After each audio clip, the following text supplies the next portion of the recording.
Hai Bunda, salam sehat untuk kita semua. Di video kali ini, kita akan membahas tentang status gizi pada balita. Status gizi merupakan keadaan tubuh seseorang yang dihasilkan dari hubungan asupan makanan, kebutuhan zat gizi, dan kemampuan tubuh untuk mencerna, menyerap, serta menggunakan zat gizi tersebut. Status gizi anak dapat dinilai berdasarkan 4 indeks. Pertama, indeks berat badan menurut umur dikategorikan menjadi berat badan sangat kurang, berat badan kurang, berat badan normal, dan risiko berat badan lebih. Kedua, indeks panjang badan atau tinggi badan menurut umur dikategorikan menjadi sangat pendek, pendek, normal, dan tinggi. Ketiga, indeks berat badan menurut panjang badan atau tinggi badan dikategorikan menjadi gizi buruk, gizi kurang, gizi baik, beresiko gizi lebih, dan obesitas. Keempat, indeks massa tubuh menurut umur dikategorikan menjadi gizi buruk, gizi kurang, gizi baik, beresiko gizi lebih, dan obesitas. Namun faktanya, pada tahun 2018, hampir 3 dari 10 anak berusia di bawah 5 tahun menderita stunting atau terlalu pendek untuk usia mereka.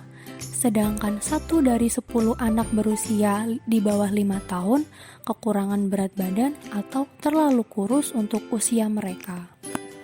Lalu, apa akibatnya?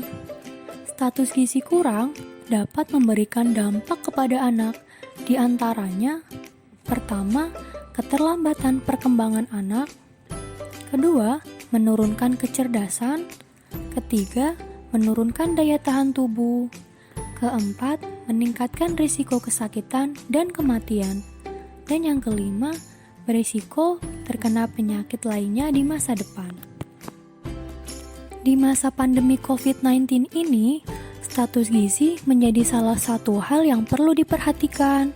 Status gizi memiliki hubungan yang erat dengan terjadinya penyakit infeksi seperti COVID-19. Saat seorang anak mengalami kekurangan zat gizi, sistem kekebalan tubuhnya juga akan ikut terganggu. Hal ini menyebabkan tubuh menjadi lebih rentan terhadap bakteri dan virus untuk terkena penyakit infeksi, termasuk infeksi COVID-19. Lalu, apa saja faktor yang mempengaruhi status gizi balita? Status gizi dipengaruhi oleh 2 faktor, yaitu langsung dan tidak langsung. Faktor langsung yaitu asupan makanan dan penyakit infeksi.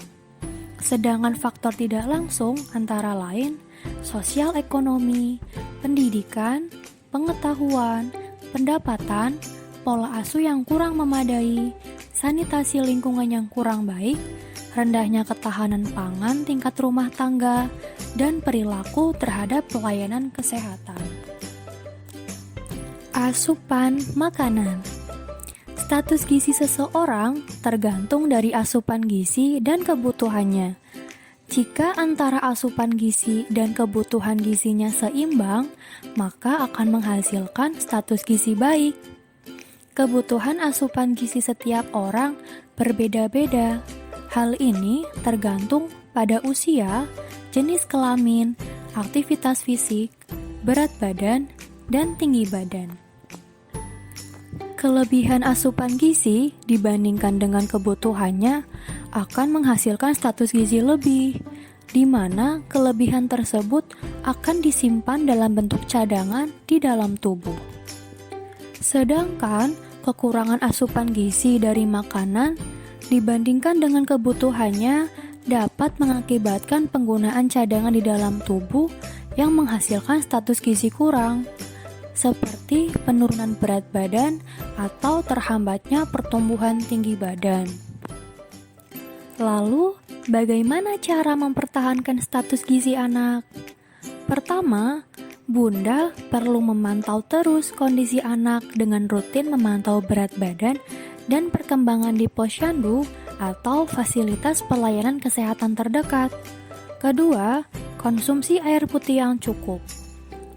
Ketiga, makan makanan bergizi seimbang dan beraneka ragam.